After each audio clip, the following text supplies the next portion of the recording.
teen singer sat down with me for her first TV interview since heading to treatment and starting over. She also had some shocking things to say about the pressure she was under, like many other former child stars, the toll it took on her, and what got Demi through it all.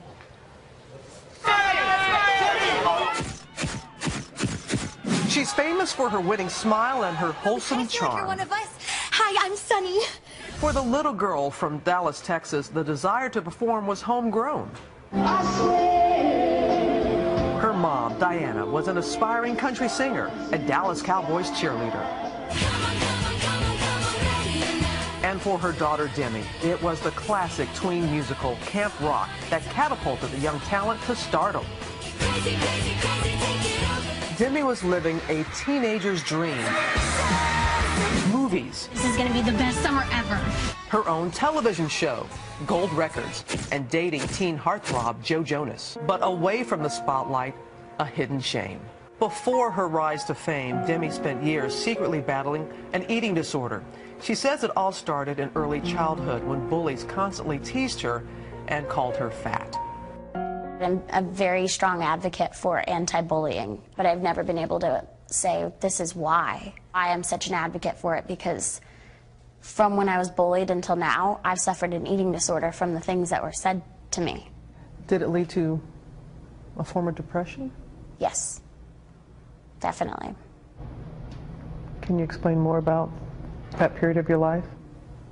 The period of my life that I went through was really dark, and I became very depressed, and my only way of really coping with it was through my eating disorder. So I just stopped eating, and that was my way of coping with it. Her depression would eventually lead to urges to cut herself.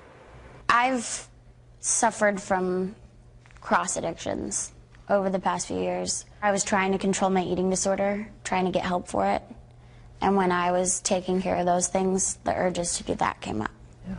So for me, it was okay to do that because I wasn't throwing up anymore.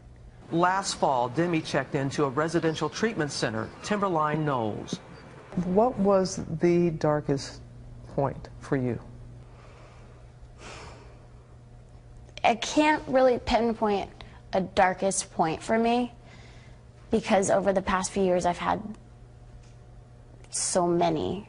I guess my darkest period was going into treatment for that first 48 hours and not having any communication with the outside world, even letting some people know that I was in there. I couldn't talk to anyone, and I was just kind of shocked to be in such a different environment. It was there she learned a shocking new diagnosis. Demi was bipolar. I had no idea that I was even bipolar until I went into treatment. I was actually manic a lot of the times that I would take on workloads, and I would say, yes, I can do this, I can do this, I can do this. I was conquering the world, but then I would come crashing down, and I would be more depressed than ever.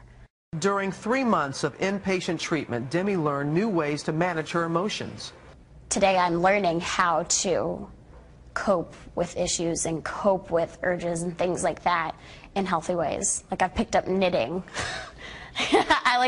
Who would ever thought that I knit on a Saturday night, watching TV? I totally do. I'm a knitter. Lovato says it was the thought of her little sister Madison, the young star of Desperate Housewives, that got her through her darkest days of treatment. I had to think of her all the time when it was really, really rough, but I just kept thinking, okay, set this example for your little sister. And even though it may be hard to wake up in the morning, there were days where I just didn't want to get out of bed. And looking at a picture of my little sister on my little bulletin board was one of the main things that kept me going. For Demi, there is hope for all in what she once battled alone.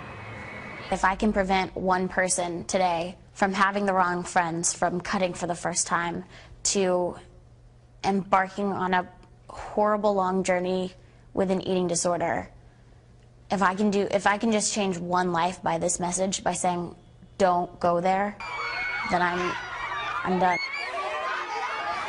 Boy, there's really a girl you see struggling to figure herself out. Sure. Right there. And it's touching the way that, she got that strength by thinking about her sister. Yes, her little sister, who's also an actress, and that's what she wanted to do, be an example for her. And her father, Demi's father, was there when I was doing the interview. And when Demi said that about thinking about her little sister, her father started, got very emotional in hearing about that. And this revelation about finding out she had this diagnosis of bipolar, that actually, you did this interview before all the Catherine Zeta-Jones stuff was in the news. Thanks for bringing that up. It was a couple of weeks ago that I sat down with Demi, and then when Catherine Zeta-Jones just recently revealed that she was bipolar, Demi sent her a tweet, and people were wondering, like, of support. People were like, why is she? Now people know. But this interview was before that diagnosis. And tonight, tomorrow night on 2020, we go into further detail on that and when she started cutting at the age of 11. So much more on 2020 tomorrow at 10, 9 Central.